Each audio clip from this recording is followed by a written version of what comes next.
Carnival bans a new item. Will it affect your next cruise? After 5 years of sailing from Charleston, South Carolina, Carnival Sunshine is making a big move, and Royal Caribbean addresses its commitment to Labadee despite unrest in Haiti. Ahoy, travelers! It's Amy here with your weekly Cruise News Roundup and my thoughts on some of the biggest stories of the week. Well, Carnival finally did it. They have banned an item that should have never been allowed, at least in my opinion. Boomboxes and speakers. Do people have boomboxes anymore? Did Gen Z bring those back along with acid wash jeans and stirrup pants? Stirrup pants, honestly. Anyway, I thought that Carnival had already done this, but maybe it was just a suggestion, or maybe they had just said don't play them in public places.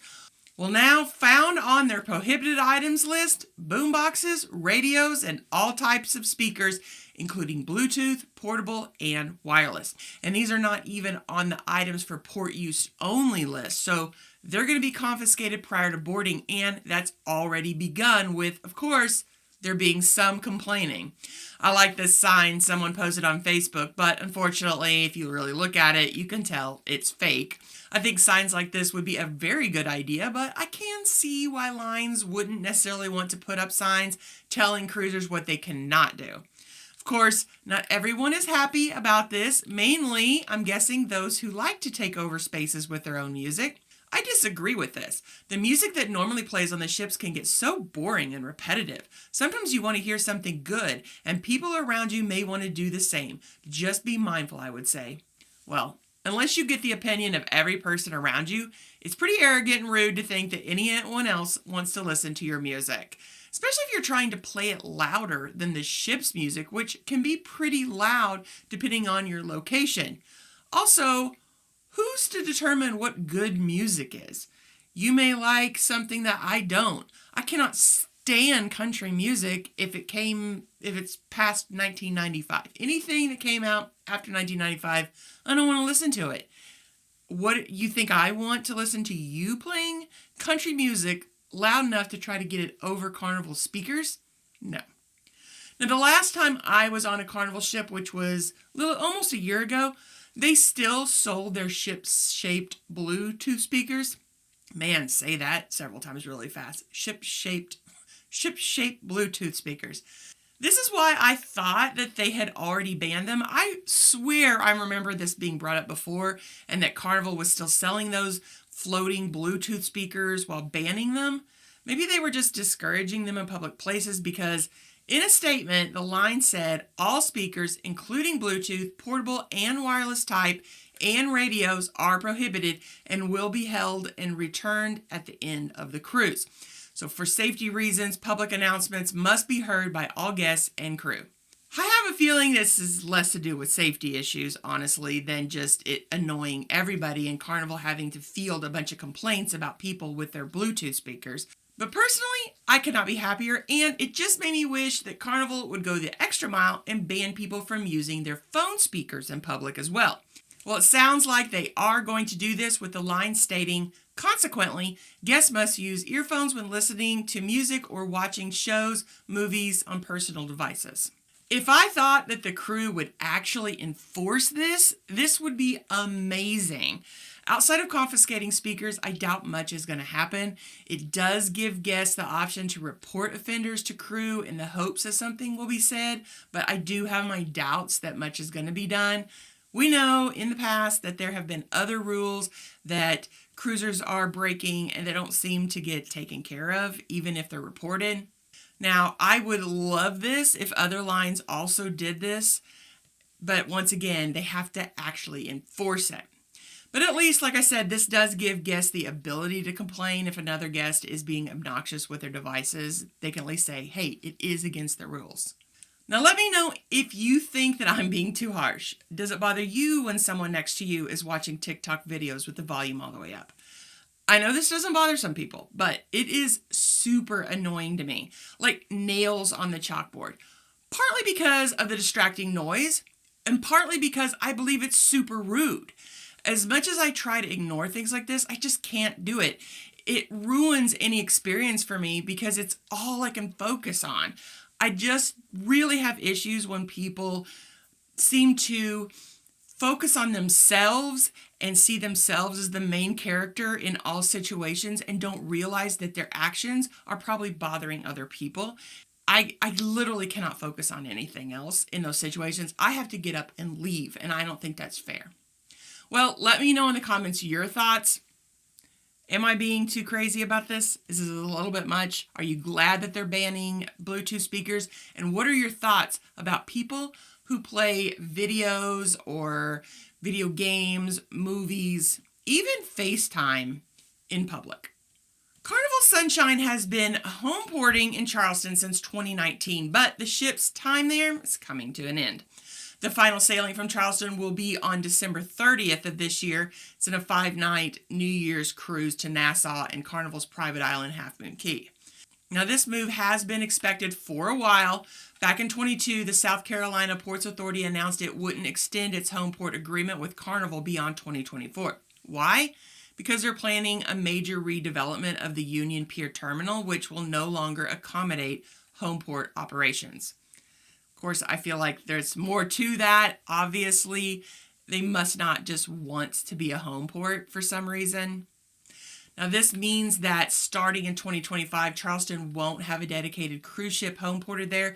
However, the port will still host occasional one-day stops from various cruise lines. So, examples: Royal Caribbean's Vision of the Seas is going to visit there early in 2025. Oceana's Vista will be there in April, and Celebrity Silhouette in May. So it'll just be a port stop. Now, as for Carnival Sunshine, she's going to undergo dry dock from January into February. After that, is going to start sailing year-round from Norfolk, Virginia.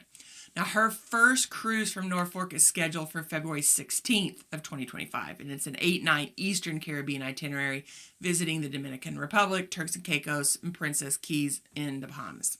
Carnival Sunshine's history with Charleston goes back to May of 2019 when she replaced Carnival Ecstasy, which had been home ported there since 2016. Before that, Carnival's presence in Charleston actually began in 2010 with the Fantasy. Now, while it's the end of an era for Carnival in Charleston, Norfolk cruisers can look forward to Sunshine's mix of 6 to 8 night cruises to the Bahamas and Eastern Caribbean starting in 25. Now, what do you think about this move? We had a cruise booked out of Charleston that had to be canceled due to COVID restrictions. It was during that time when cruising had restarted, but with very strict regulations, and we were not willing to follow them. And so we had to give up that cruise. Now, I find this whole thing disappointing, as I had hoped to one day book a cruise out of Charleston and spend several days there prior to embarkation. I've never been to Charleston. I'd really like to spend some time there, but not enough to book a whole land vacation to the area. Well, have you ever sailed out of Charleston? Is it your home port that you're now losing? Let me know.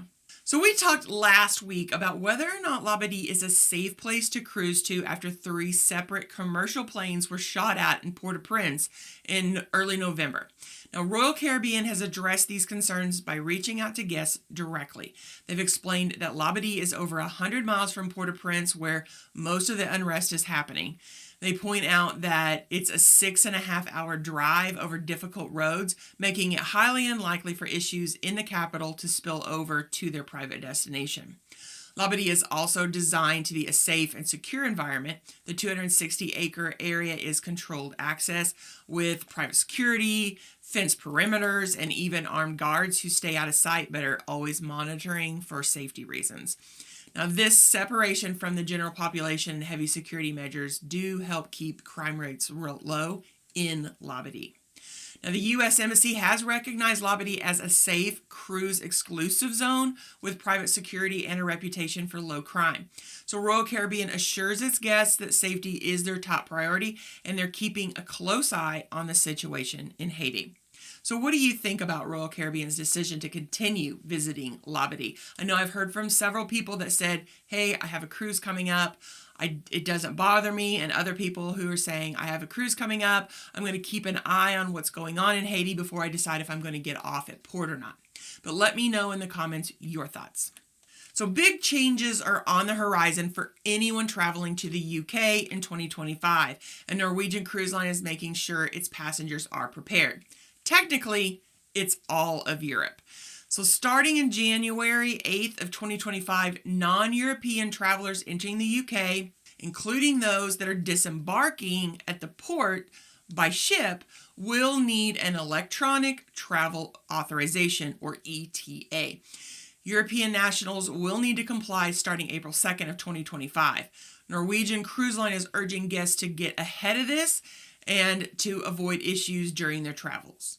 In a recent letter to passengers, Norwegian emphasized the importance of this new mandate, stating that the ETA is required for entering England, Scotland, Wales, and Northern Ireland by air or sea.